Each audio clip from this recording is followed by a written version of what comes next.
Hello, and welcome to Talking Tent, a podcast about movies, TV, and all the content we can possibly consume. I'm Zach. And I'm Irma. We are a married couple whose shared love of movies and TV cannot be contained, so we've decided to share our thoughts, opinions, cheers, and occasional jeers with the world.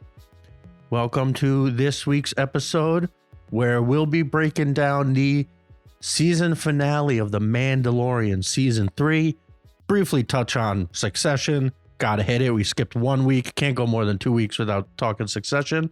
Irma wants to talk about her favorite surfing reality show called 100-Foot Wave, and then the moment we've all been waiting for, the Hoffman Horror Extravaganza.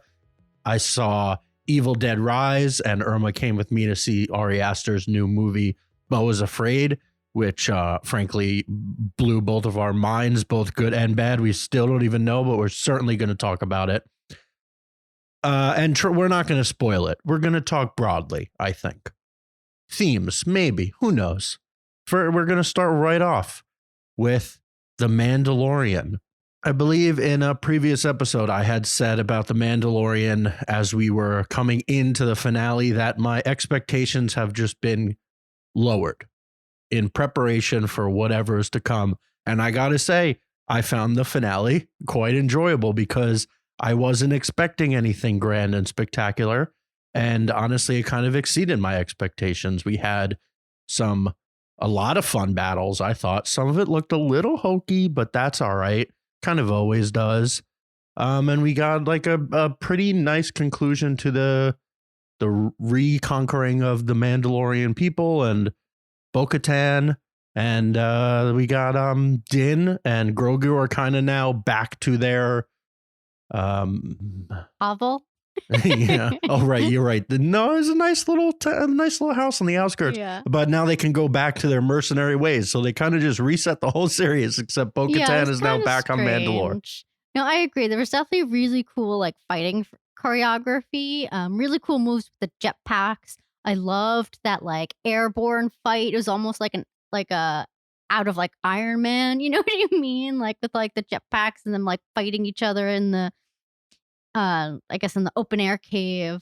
And then of course I just love baby Grogu. He's always really cute, and that moment at the end when he holds back that like fireball I thought was so visually like beautiful and really heartwarming.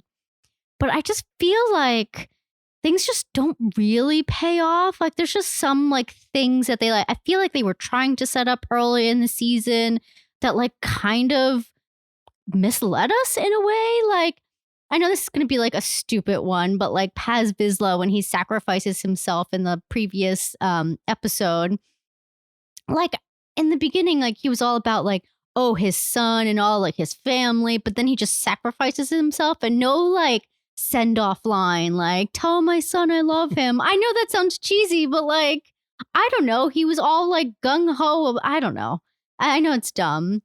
And then kind of similar in that same vein, like when what's that guy's name, Rhodes I think his name is, Wolf, something like that, Bo-Katan's like right hand man, whatever his name is, he uses his jetpack essentially to fly into outer space, when previously on the third episode, similar with Paz Vizsla, they can't even like catch up with that stupid ass dinosaur because of their jetpacks. So I just feel like they're misleading us here somehow. And they've like lost so many children to this dinosaur. It just feels so strange. And then another issue I had was like, so the first season is all about Moff Gideon trying to get Grogu essentially because he wants his midichlorians and he wants like Pershing to do all like those like testing and whatever on him. But then like Grogu's there in his lair and he doesn't even care. It just feels like disjointed, like from what we thought Moff Gideon like wanted in the beginning. I know he wants Mandalore now, but it just feels like, I don't know. I don't really understand what he wants. Yes, I guess. A stand-in villain for whatever they wanted to accomplish with the season, I guess. Yeah. Maybe they should have just used a different person. Yeah, probably. That had different motivations and then brought Giancarlo back if they wanted to.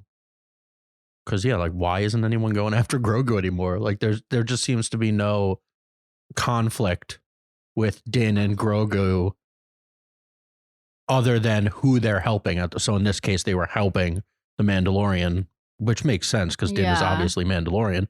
But yeah, like the first 2 seasons were all about how are Din and Grogu going to survive this hunt. And yeah, I didn't even remember that it was him, that it was right. It was he was hunting down Grogu. And for his midichlorians, for his clones that we saw. Yeah. And it's just like weird that like Grogu's there and he doesn't even really seem to care. I don't know. Not that I wanted him to go after Grogu, obviously, but it just was like strange. I don't know. So the clones, did he get the midichlorians? He said the clones were going to be perfect or some crap. No, I think that's the thing. He was so still easily. Missing. Huh. I don't know. I don't really remember now. And then, yeah, the last thing that like kind of annoyed me was like that Moff Gideon destroyed the Darksaber. Like, isn't that super important? Like, I know it's just like a symbol, but it just feels like, I don't know, all of this for it to be destroyed. I mean, I get it in theory. I do. Yeah, I think they were just trying to push the point that it's not the sword. I know. The sword is just a symbol for Bo-Katan is the leader. Yeah. She proved it whether or not she doesn't need the Darksaber. She had, and then like if some random person beat her in a fight on the street, like, oh, now he's the king or she's the king. It's like, no, it's about the person. It's not about a silly sword. I fully understand that. But yeah, you're right. The Darksaber was cool. Yeah, it was cool. I know. He just smashed with his hand. The suit was making too much noise. I thought his suit was so cool. Yeah, but it made so many robot sounds. Yeah. It was like, all right, what's happening here? Is he man? Is he robot? Yeah, well, I think that's the point. And he had like all this like cool tech. Like, did he not share this with like the First Order? Like, how does the First Order not implement all of this stuff? You know what I mean? I don't know. Yeah, I guess it was in the process. Yeah, and then I guess it gets destroyed. So maybe, yeah, because I guess maybe he was like keeping what he was doing secret from all of those like spies. And that's another thing. They misled us about the spies. Yeah, there were no double crossers. We thought maybe there was some sort of double crosser. There wasn't. I don't know. The story was just flimsy. I love spending time with Din and Grogu, but overall, I was a bit disappointed. Not the best. Yeah, definitely not the best. Average, fine at best.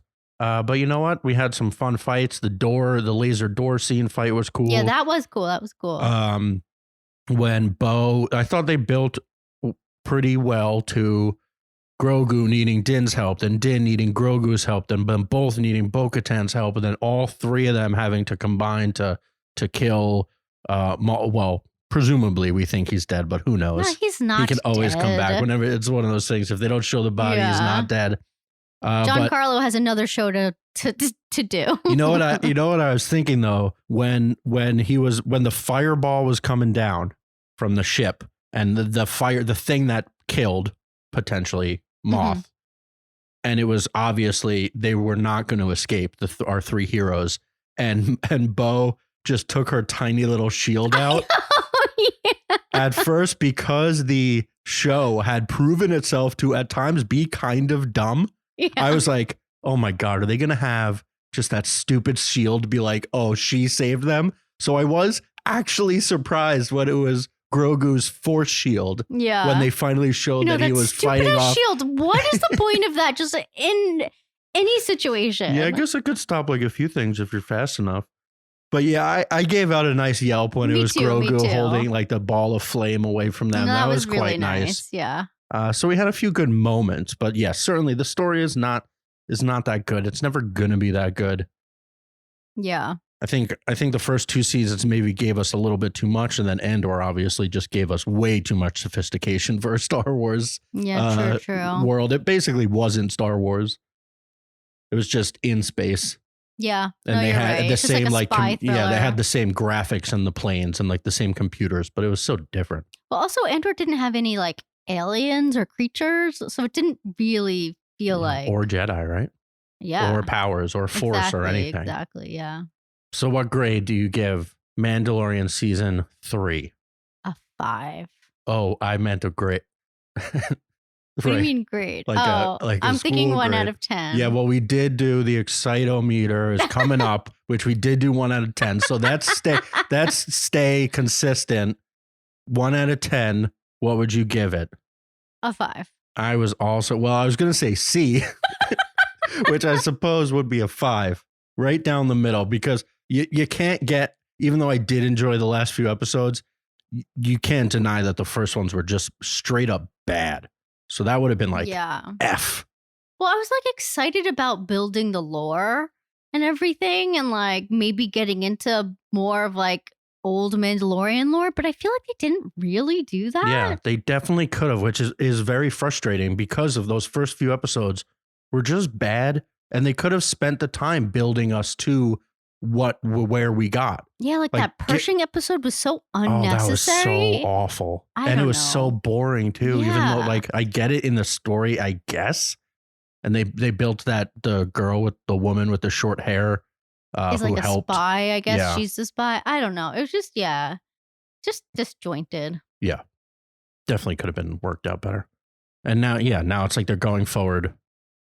They're just done. Although I guess they're helping the Oh, right. the rebel. No, not the rebels. They're the what do they call them in the sequel trilogy? It's like what leads to that, like what Rey eventually. The Republic? No.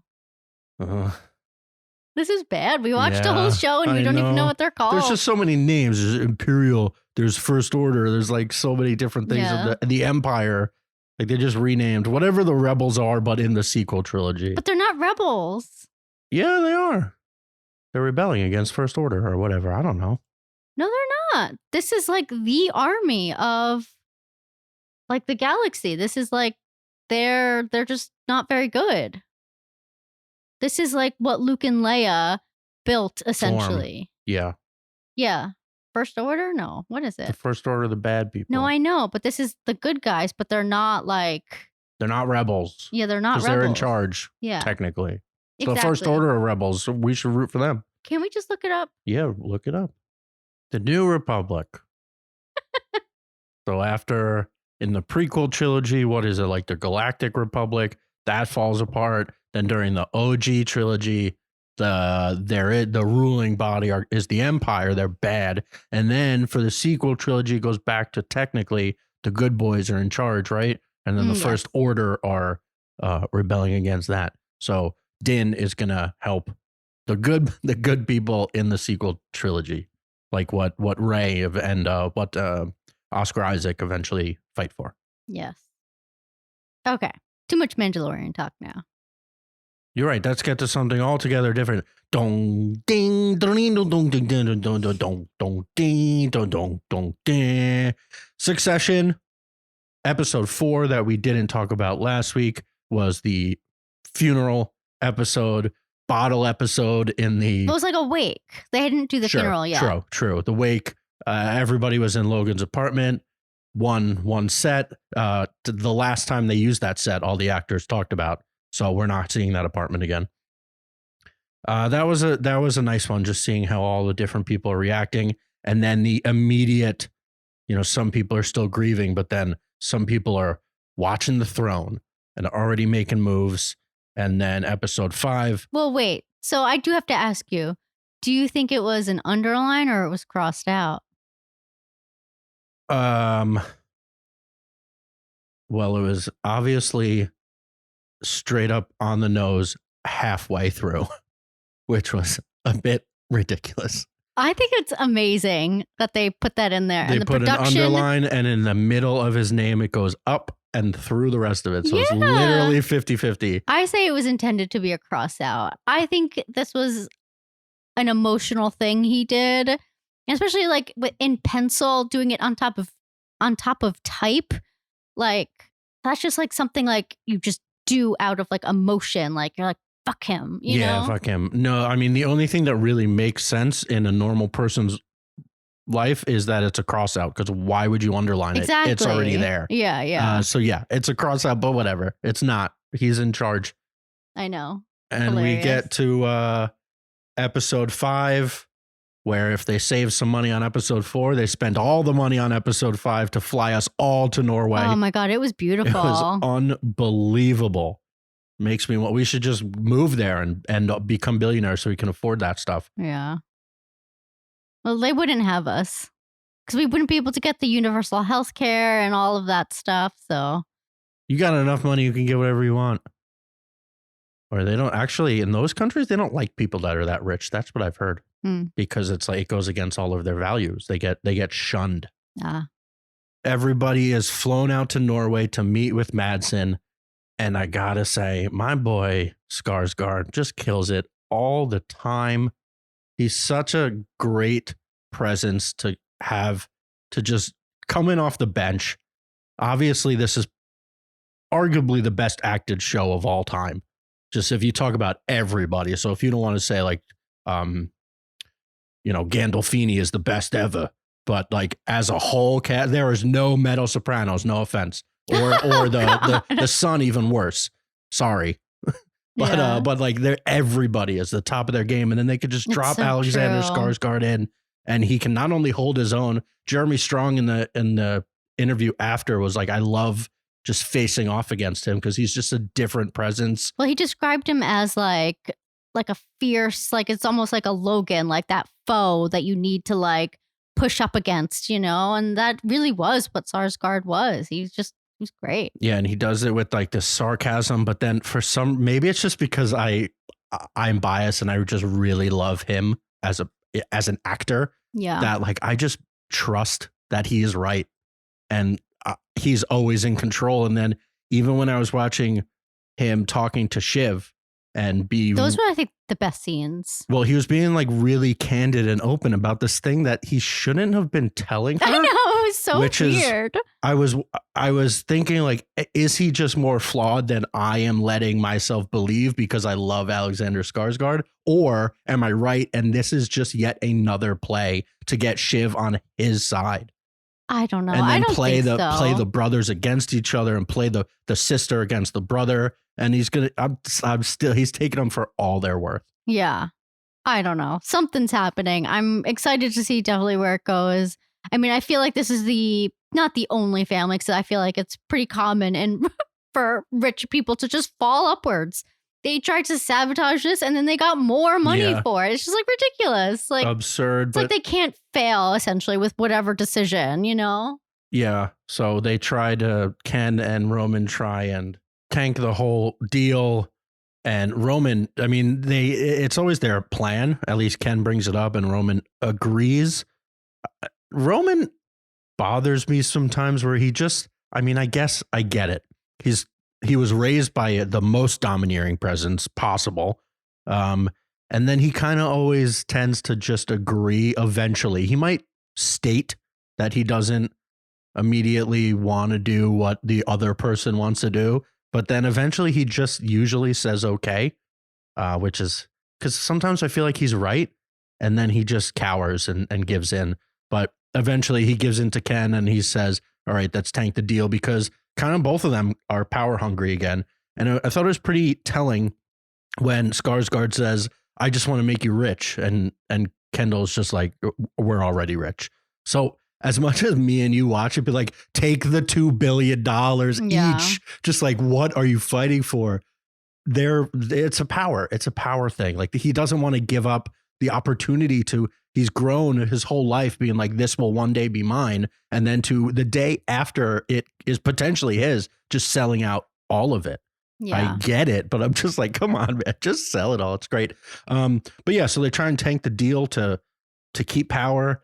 And then Skarsgård comes back with more money. Yeah. And I don't know if it's a ploy because he did it through the Greys. So now. Why do you keep calling them the Greys? Because he called them the Greys. Oh, Kendall really? called them the Greys, the old people. Oh, that's so funny. Yeah, I Kendall guess I called them the Greys in the beginning of this episode. But he does it. Yeah, he does it through the older folk. And he doesn't want to talk to the siblings. I mean, it makes sense. Yeah, because now they can't, because they tried to tank it without anybody knowing. Yeah. And now he's offering even more money and everybody's celebrating. The people that are, I don't know, it's kind of complicated with the lower people that are potentially being let go, like Hugo. Are they? I don't think. I mean, they must have stock, but they're not like get a severance package. Yeah, no? I'm sure they're all fine. Yeah, they're not whatever. Yeah. But it's not like Carl and Frank are decidedly getting a piece of this deal. So they don't care. Yeah. Like Carl's like, all right, who cares? I'm retiring anyway. He bought an island. Yeah. He's fine. Right. So now Kendall and Roman can't like secretly tank it. They either just have to deny these people the money that somebody just offered them. So like it's much harder for them to get out of it now because everybody else wants it and they're all aware of the deal. Well, and it's also like he put it essentially in the board's hands. Yeah, like exactly, it really is what exactly. the board wants. And then It's a public company. Yeah, know, I thought it was also really a really cool dichotomy of showing, like, especially even though Logan he had to also have the board agree with him, as we saw with a bunch of different things with whether Kendall was going to take over for him, and then the board eventually voted against it. But it seems like the Madsen company is just him, and he just makes the decisions, and he has advisors, but he doesn't have to have a whole group of people agree to anything. It's just whatever he wants, and then showing the dichotomy of these three siblings that are trying to consolidate their power and make a decision, but then there's them, they're butting heads, and then there's 5 other people that disagree. Just so complicated. Yeah, it's kind of funny. Like Sarsgaard, what's his name in the show? I forget now. Madsen. He just kind of looks like a vagabond in a way. Like he just looks like unkept, unshaved, whatever. And then you have like the 3 siblings there within like they're so tailored and I don't know, so put together, but especially like 2 days after their dad died. And that was one thing that like I couldn't understand. I mean, obviously I'm not in the same mental state as they would be, but like why they were so concerned with what Logan would do and what Logan wants. Like Logan doesn't want anything anymore. He's dead. You know what I mean? Like who cares what Logan would have wanted? Yeah. I don't know. Like I just feel like, and it's hard because like I consider ATN obviously like an equivalent to Fox News. And I just can't understand like, just get rid of this. It's terrible. You do not need this in your life. Like, I don't know. Yeah, it's hard to parse as an audience member. Exactly. We're just like, yeah, Logan's not here. Make a decision for yourself. But for whatever, 40-ish years for all of them, Logan has told them what to do, no matter what. It was always, he was the presence that they wanted to impress. They wanted to disagree with, but ultimately, like, they don't know how to make a decision. They never have. They've never done anything without Logan. I feel like they're considering ATN as like a memento in a way, like as a piece of their father's like legacy and just like a piece of him. And like I love what Shiv said, like just keep a sweater of him, like, or just take a sweater. I don't know. I just thought it was funny. Yeah, and then she's when they tell her about the deal that Madsen says that he also wants ATN, she's like, good, get rid of it. It's a toxic asset. It's screwed. But yeah, they're stubborn and want to hold on to, they want to impress daddy even from the grave. It's a little embarrassing, but hey. Yeah. All right, next I'm going to talk about 100-Foot Wave. This is a documentary series on HBO. Zach doesn't watch this, and I think you should. I think you should catch up on it. I think I did watch like the last 1 or 2 of the first season with you, because I would watch it. Like I'd catch it if I was cooking dinner and you would watch it. But yeah, it's fine. You got to have shows that, we're not always on the same schedule, and then you could talk about it. No, I know. So this is about surfing the biggest waves in the world. So there's only been 2 episodes of the second season that are up now. The first season is primarily about a guy named Garrett McNamara who pioneered big wave surfing. He heard about these waves off of the coast of Portugal in the small fishing village of Nazaré. And he basically discovered this area. So the first season is about him discovering these waves and him and a small cast of other surfers learning how to ride these waves safely. Like, it's hard to explain, but these waves are like 80 feet high. I mean, their goal of the whole show is to find that biggest wave, that 100-foot wave, and they believe that at Nazaré they can get that 100-foot wave. That's the thing in Portugal, right? Yes, in Portugal, yeah. And so you've got Garrett, his wife Nicole, her brother CJ, and then there's Cody, who's an English surfer who wants this record really, really bad, because I don't think anyone really takes him seriously, because so many surfers come from the US, Hawaii, Portugal, Brazil, and everything. And he's basically this like lone surfer from England. And yeah, just like the filmmaking is unbelievable. It's so like breathtaking but terrifying at the same time. Like it is beautiful. Like this it's basically just like a documentary about like how terrifying the world can be in a weird way. Like I don't The know, power just of like nature. natural. Yeah, the natural world, and then these daredevils like trying to tame these waves. It's crazy. Um and then, of course, so season 2 just started, and it's like showing us how popular Nazare has come. And that, so this first episode, I want to say it was in October 2020. It was when they filmed it, which was the height of the pandemic. But these surfers still flocked to Nazare to catch this like big set that's coming up. And there's like 100 surfers and jet skis in these huge waves. And it's just like, so not only is this so dangerous because of how big the waves are, but there's also so many people vying for this like 1 or 2 waves. And it's just crazy. And it's just, I don't know, it just gets so immersive. And I feel like I'm not doing a good job selling you on it, but it's just so good. What? Doesn't our friend Ryan work on the show? Does he? I think so, right? Oh, I don't remember. It's not on his IMDb. Hey, Ryan, if you listen, I'm pretty sure you work on the show, but it's not on your IMDb. Yeah. Anyway, but the filmmaking really is beautiful. Like I highly recommend. And then in the second season, Kari, essentially, to me at least, emerges as the main character. I feel like his story is so compelling. Like he's just like this depressed guy living in his van who really wants to make it as a surfer and be taken seriously, while they have like all these like young guys, like these Kai Lennys and like all these other people who just like take these waves and like they're not even scared of them. They're doing like all these flips and all like this crazy thing. And I don't know. Anyway, I freaking love it. It's amazing. All the people are great. The filmmaking is stunning. Give it a watch. And to close out our TV section, we got a recommendation from some friends to watch Jury Duty, which is on Amazon Prime. It's actually on Freezy, which is owned by Amazon. It's somehow you pay for Amazon Prime and you get access to Freezy, which has commercials. It's a very strange business model, but that's fine. And it's basically half The Office and half Crank Yankers, like a prank show, because it's a jury in a court about the whole process from start to finish. Yeah, so it's eventually like a documentary style show. So it's like The Office, exactly. Except one person is not an actor. Everybody else is an actor, and one person just thinks they're serving on a jury in this case. So what's interesting, at first when I was watching the first episode, it's like how long I thought it was going to be episode by episode, like each time it was just different. And they told the person, they're like, next one. But it's not. It's the whole season. So basically, it's like not, the actors aren't playing up that this guy doesn't know. It's not like straight up a Borat. It's just they have their characters. They're talking to the camera as if they're in their character.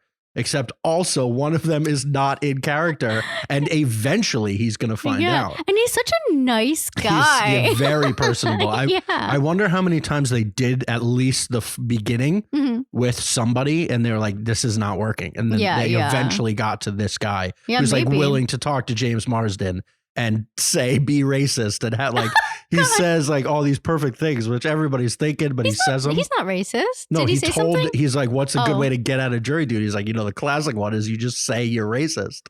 What? He told him to do that? I guess I missed that. And then they just went with it. So then one of the characters actually does say that. And they play that into the whole story. But it's really interesting.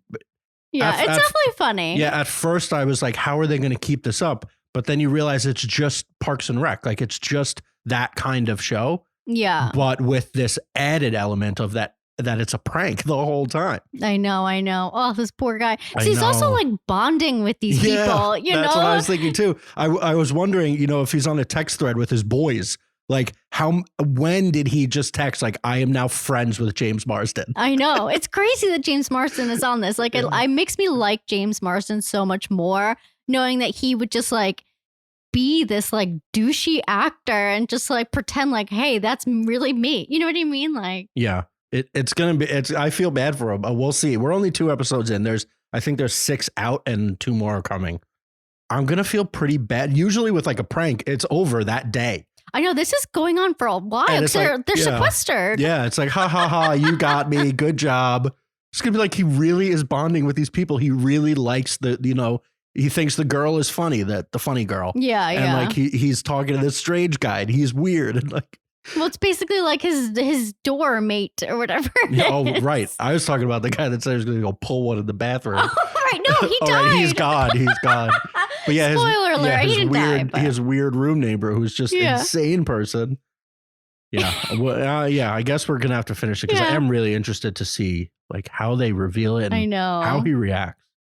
I know. I'm like laughing just thinking about the moments. It's definitely highly recommend.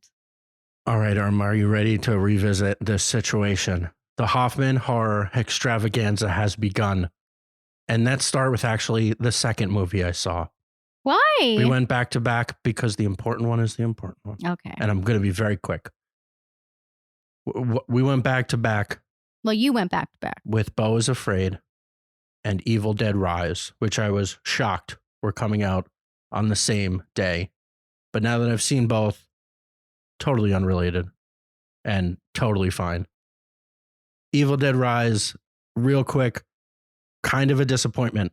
I don't know if it was because I was coming off Beau is Afraid, which is just such a different vibe, and 3 hours long, and then seeing another movie on top of that. I was getting a little sleepy, but Evil Dead Rise, it felt like it just studied the gore of the series without studying any of the humor, any of the things that people really love about it. And it was just a fire hose of blood for 70 minutes from start to finish. Like, it just didn't do a good job developing the characters.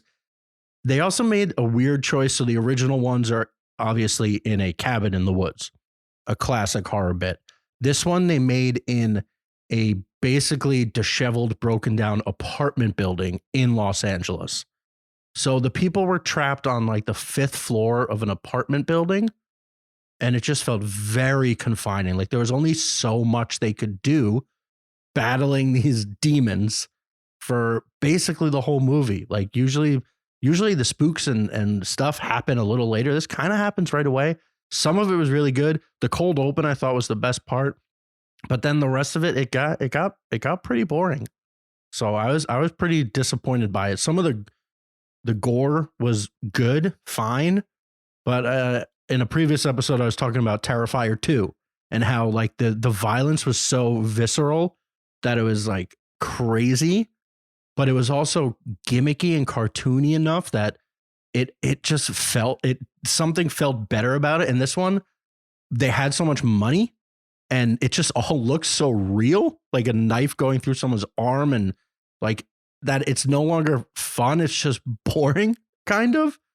It was weird. I don't know. I felt really let down by it because the trailer looked good. I was like, all right, they're going to make Evil Dead actually pretty scary. But then in doing that, it wasn't that scary because it was so predictable because we know exactly how these movies work. But then it lost like the heart and the soul and the fun. Like Evil Dead is goofy. That's the point. Well, wasn't it? Who was the original director of like? Yeah, Sam Raimi. Yeah, and he's not a part of this anymore. I think right? No, he produced it and apparently picked the guy that directed it. So yeah, I don't know how much involvement and how he didn't say like, how about we throw like a few jokes? Yeah, but there just was no character.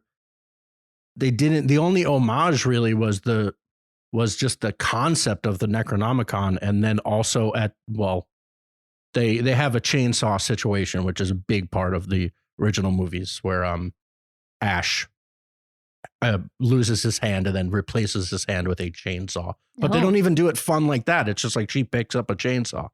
So it's like they're like, oh, it's the same franchise, but it's totally different. Yeah.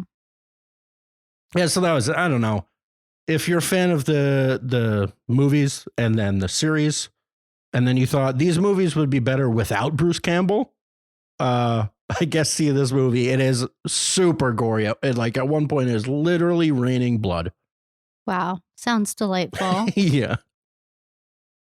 All right, now. But that happens in Nope. It Rains Blood. True, That was but really that's good. so much. Yeah, true. That's like so much more creative that it rains blood. This was just like boring raining blood.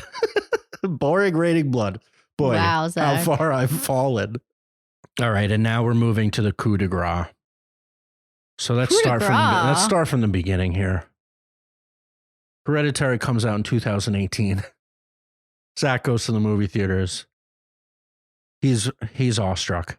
It's a perfect horror movie. I rewatched it.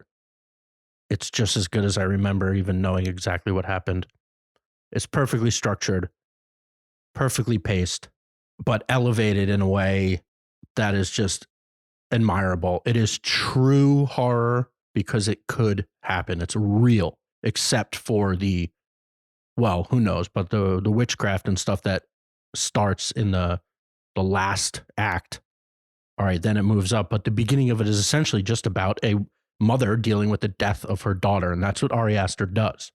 So in Midsommar, it's a girl dealing with her bipolar sister killing herself and her parents, and her being left without a family and finding a new family in this horrible place.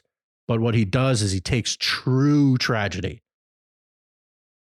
and bends it into a genre film with beautiful artistry, beautiful set pieces, especially Midsommar is so.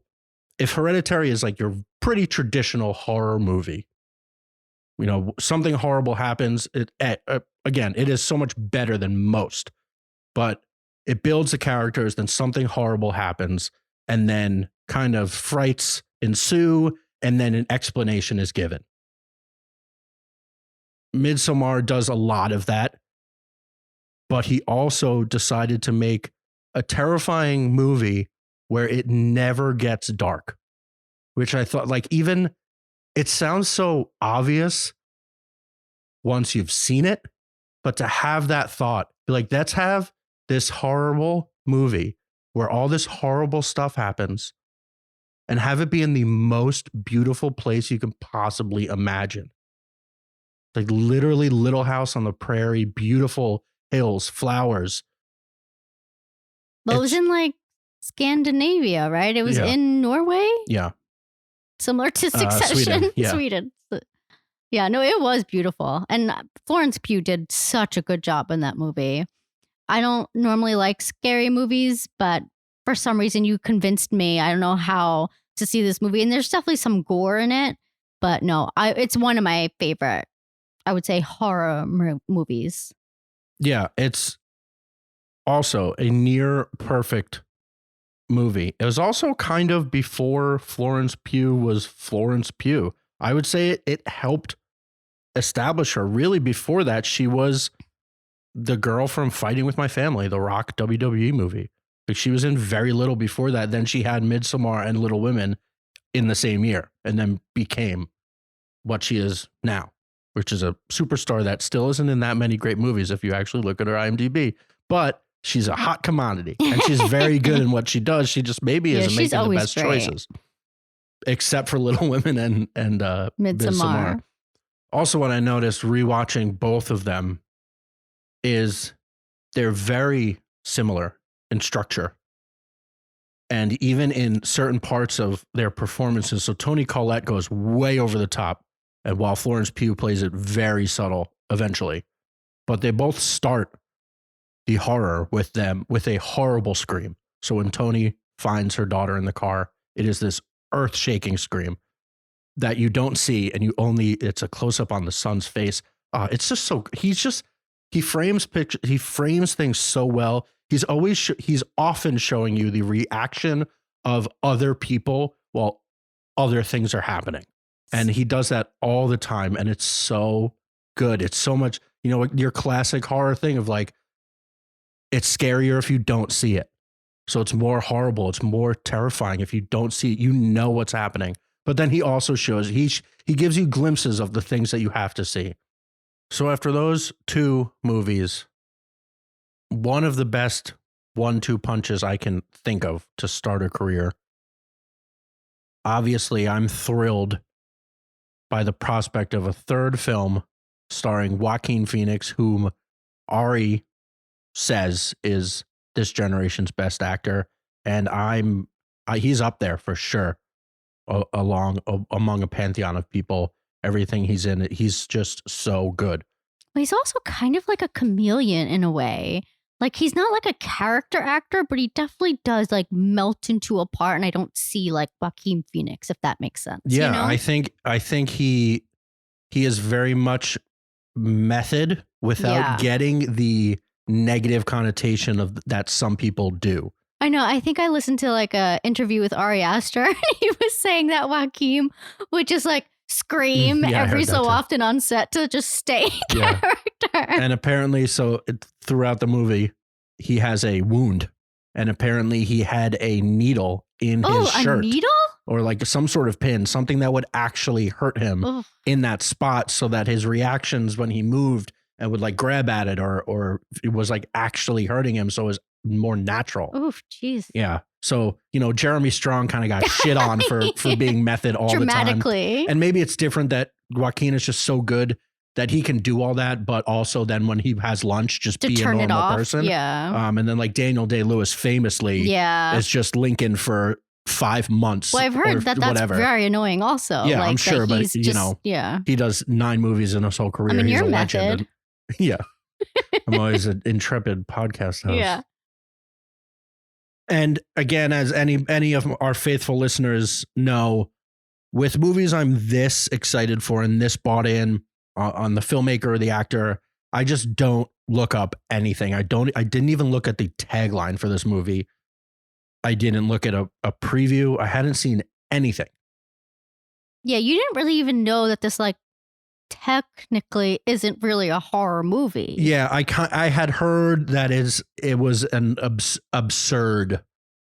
Like this, I guess technically he's describing it as like a comedy, which I didn't even. It's insane. After watching it, to be honest, I still don't really think it's a comedy.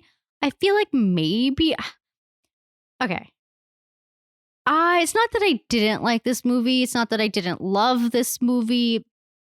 Or I definitely like didn't hate it by any means either, but it was a lot. Yeah. It was a lot. I didn't finish the intro. Oh, you're still introing. Yeah. Okay. Jeez, this is a long intro. Yeah. So right when it starts, it is so different than the other 2 movies he made. Not ever. What? It is so different than those. I'm going to call them traditional horror movies. Not that they're traditional. They're still great, but in pacing and storytelling, the horrible thing happens and then the rest of the movie is someone dealing with it. And in this case, he actually flips that, where it's just this man in a world that we don't understand. I think I understood it, but that's we'll talk about but you didn't really know why or what there was no way you're watching and be like, yeah, I get what's going on in this movie other than this guy is fucked up.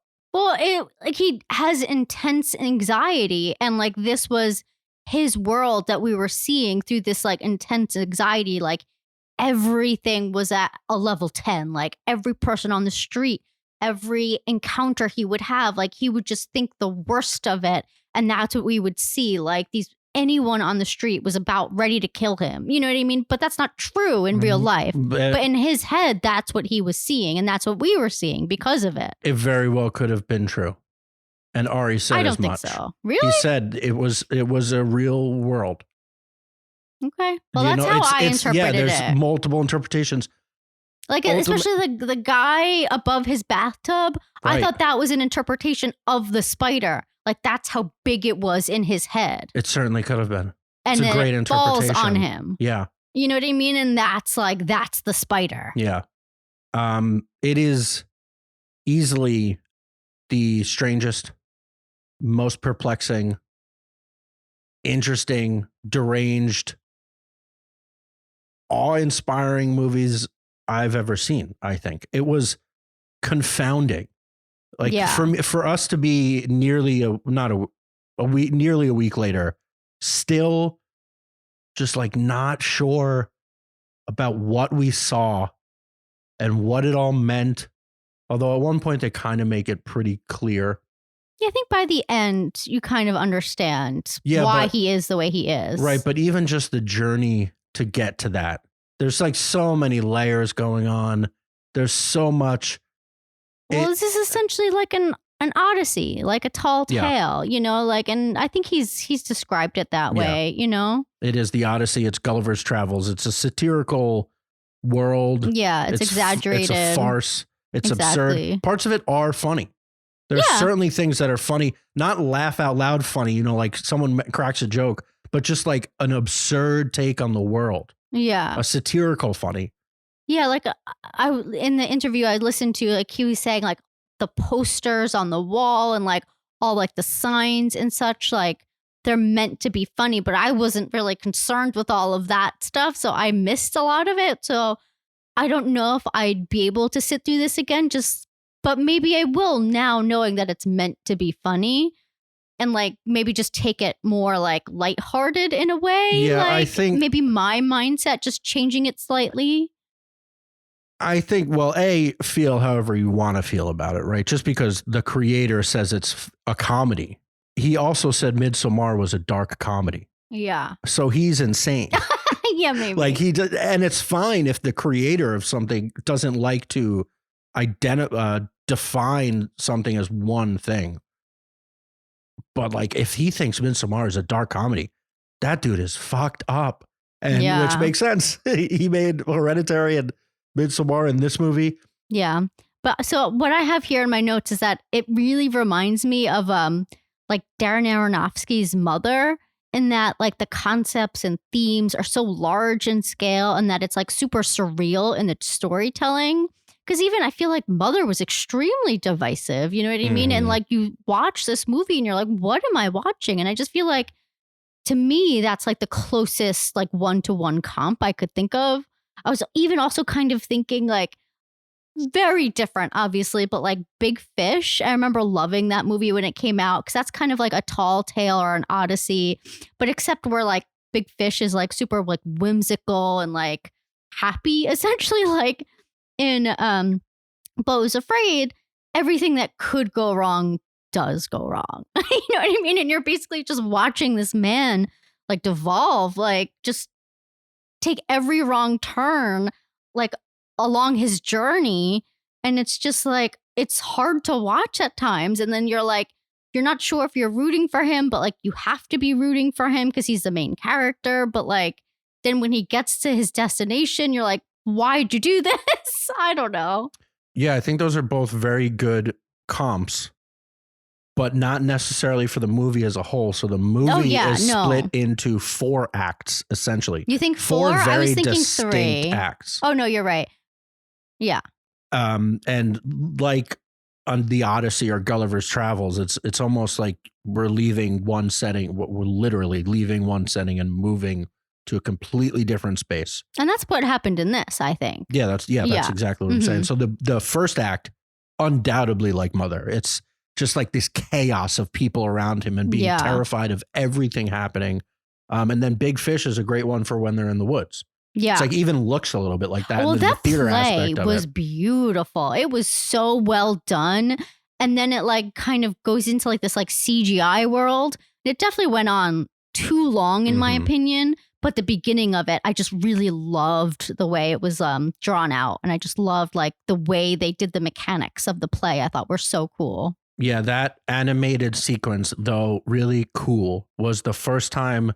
It was also, I'm going to guess, 2 hours and 15 minutes into the movie, where most movies are ending, was when I first started to fade a little bit of like, because it is told in the most ethereal woman's voice. Like, I think it is meant to kind of be like, this is when we're like going to put them to sleep. Yeah. Because they could have told that story with somebody else telling it, but it's like this beautiful woman speaking like this for 10-15 minutes about. I feel like longer. Yeah, I don't know. It went on for a while, way longer than I think it should have, in my opinion.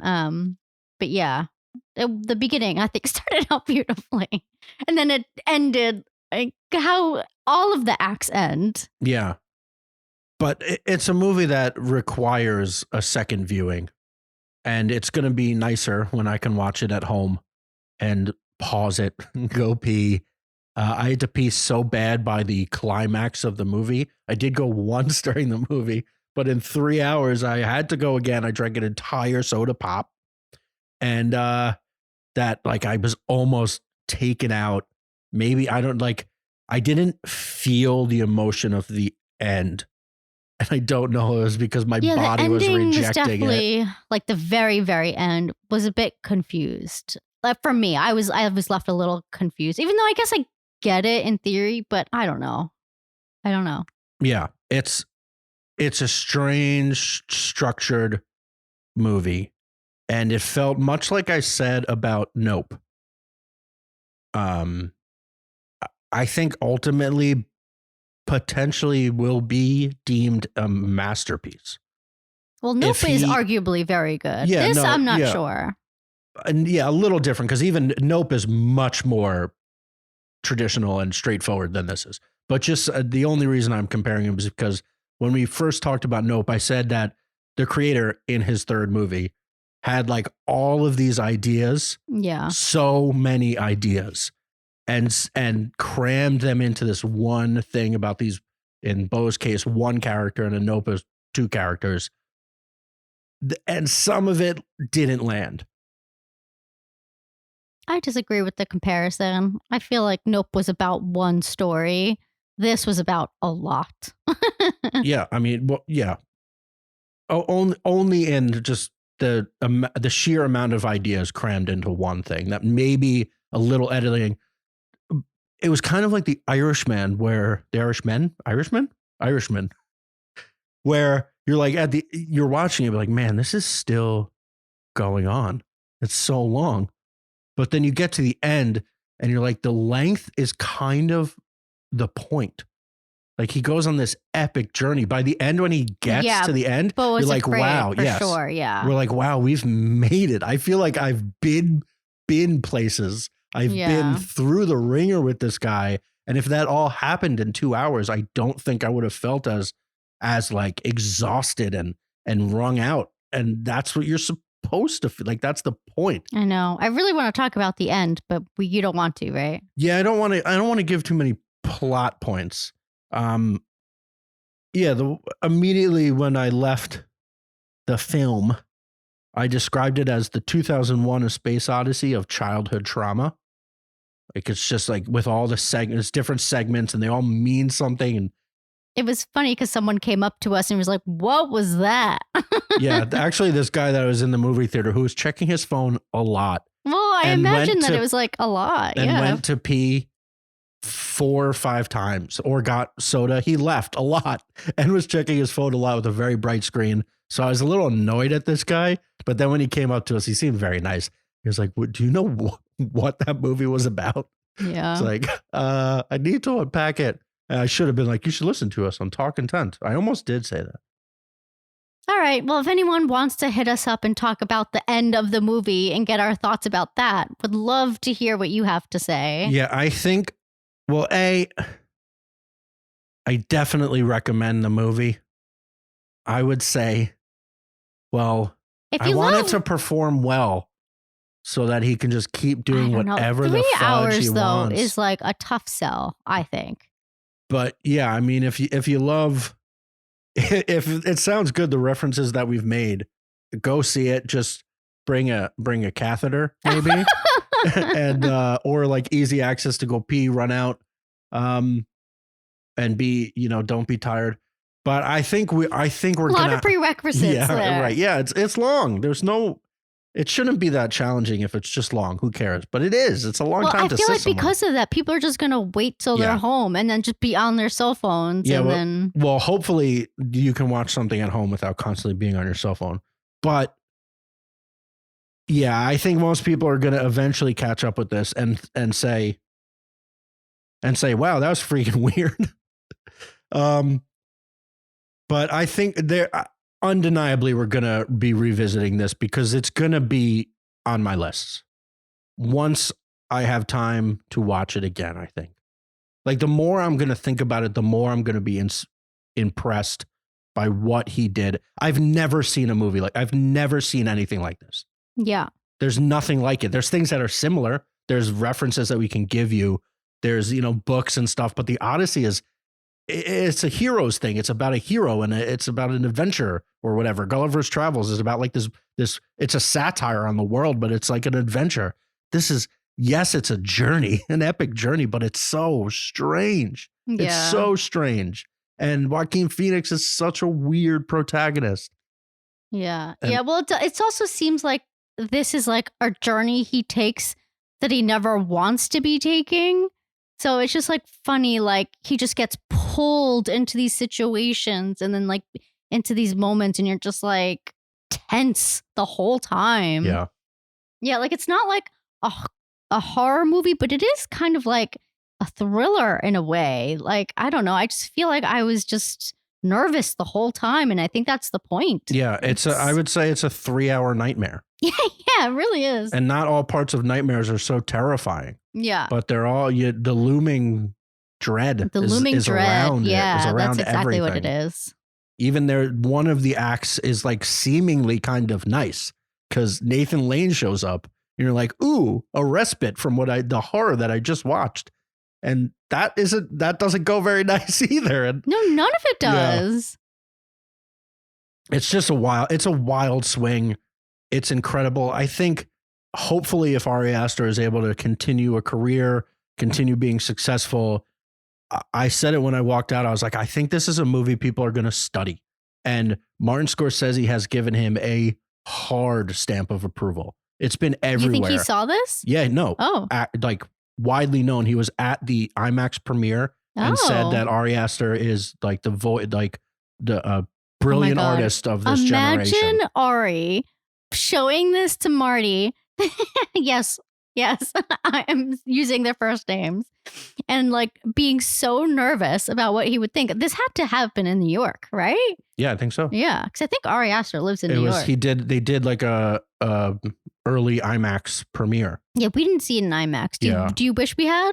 No. Okay. I don't think it needed to. Yeah, I think honestly, we were going to see it in theaters. We're going to see everything he does in theaters. I don't think you have to see it in theaters. In fact, being able to pause it, although then you lose it. Yeah. But just like being able to stand up is okay. Like I just said, I think it being so long and feeling like it's literally draining me and I'm just sitting there is part of it.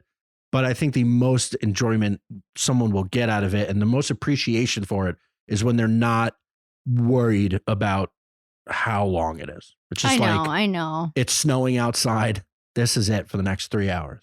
And I have my popcorn. I have my kitchen right there. And it's going to be great. Well, I think we've said everything we need to say about Beau is Afraid. Next week, we are taking a much needed vacation, but we are posting 2 bonus episodes. And they will be episode types that will continue for the rest of our time making this podcast. But the first will be on April 30th is the end of the first 4 months of this year. It's the first trimester of 2023. And we're giving our first trimester awards, our favorite TV and movies that we watched in the first 4 months of this year. And then May 1st will be the first of our Excitometer episodes, where the first day of every month, we will go through week by week what's coming out, how unbelievable the onslaught of content is, and give our general takes and Excitometer scores from 1 to 10. So look forward to those. Thank you, Craig, for the production assistance. And thank you to John Welsh for our intro and outro music. Please subscribe so you know every time we post a new episode. Follow us on all the social medias at Talkin. Please feel free to comment, like, favorite, retweet, do all the good stuff that social media needs. And after you see Beau is Afraid and you're as wildly perplexed as I was and intrigued and awe-inspired and confused, email me about it and we'll talk to you at talkintent@gmail.com. From our living room to yours, what do you want to watch?